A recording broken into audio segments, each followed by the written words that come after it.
नौशहरा में दारुल उलूम हक्कानिया और कड़ा खटक की जामा मस्जिद में नमाज जुमा के बाद खारजी रास्ते में होने वाले खुदकश धमाके का मुकदमा दर्ज कर लिया गया। दारुल उलूम हक्कानिया नौशहरा में खुदकश हमले का मुकदमा मौलाना हामिदुल हक हक्कानी के बेटे अब्दुल हक सानी की मुद्दत में CTD मर्दान में नामालूम मुलजमान के खिलाफ दर्ज किया गया। मुकदमे में इंतसाद दहशतगर्दी, कत्ल समेत दीगर दफात शामिल की गई हैं। CTD की जानिब से खुदकश बमबार की शनाख्त में अवाम से मदद की अपील की गई है। इतला देने वाले के लिए 5 लाख रुपए इनाम का ऐलान भी किया गया है। याद रहे, जुम्मा को खुदकश धमाके में GOI के सरबराह मौलाना हामिदुल हक हक्कानी समेत 8 अफराद शहीद और 17 से ज्यादा जख्मी हुए थे।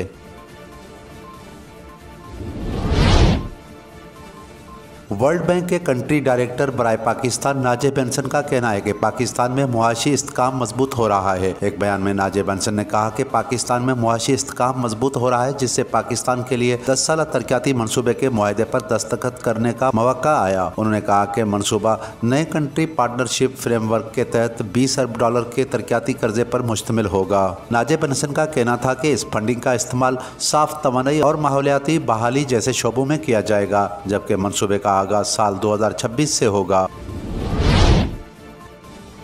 कराची में डंपर की रक्षा को टक्कर से एक और शहरी जमभक हो गया। पुलिस के मुताबिक ये वाकया हुबरेवर रोड पर पेश आया, जहां डंपर ने रक्षे को टक्कर मारी, जिससे एक शख्स जमभक और 2 जख्मी हो गए। पुलिस का बताना है कि हादसे में जमभक होने वाले शख्स की शनाख्त शाह मोहम्मद के नाम से हुई है, जबकि हादसे के बाद ड्राइवर डंपर समेत फरार हो गया। ऐवान सदर ने हुकूमत से 1 साला कारकर्दगी रिपोर्ट मांग ली। सदर असम्बली जरदारी के पार्लियामेंट के मुश्तरका इजलास से खिताब से कबल ऐवान सदर ने हुकूमत से 1 साला कारकर्दगी की रिपोर्ट मांग ली है। ज़राए के मुताबिक सदर अपने खिताब में हुकूमत की 1 साला कारकर्दगी के अहम नुकात का जिक्र करेंगे। सदर की तकरीर में हुकूमत के अहम मुआशी इक़दाम के नताइज का भी जिक्र होगा। ज़राए का कहना है कि सदर अपने खिताब में कश्मीर और फ़लस्तीन समेत अहम इलाकाई व आलमी अबूर पर भी इज़हार ख्याल करेंगे। अपोजिशन के मतवाक़े एहतजाज के पेश नज़र सदर के खिताब का दौरानिया 20 से 25 मिनट होगा। ज़राए का बताना है कि पार्लियामेंट का मुश्तरका इजलास 10 मार्च को बुलाने का फैसला किया गया है। सदर के खिताब के साथ ही दूसरे पार्लियामानी साल का आगाज हो जाएगा।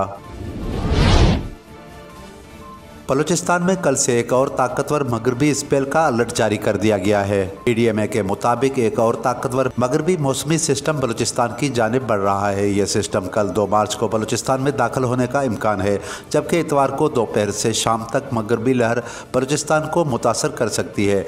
PDM का कहना है कि चमन, ज़ियारात, नोशकी, मस्तूम, पश्चिन, किला यूसुफला, किला अब्दुल्ला, चागी, खारान, कलात, सोराब, खुजदार, बारखान, हरनाई, तकी, मूसा खेल, जोब और शेरानी सिस्टम के ज़ेरे असर रहेंगे। PDM की जानिब से तेज हवाओं के दौरान शहरियों को घरों में रहने और एहतियात करने की हिदायत की गई है, जबकि तमाम मुतलका इदारों को भी अलर्ट रहने की ज़रूरी इक़दाम की हिदायत जारी कर दी गई हैं।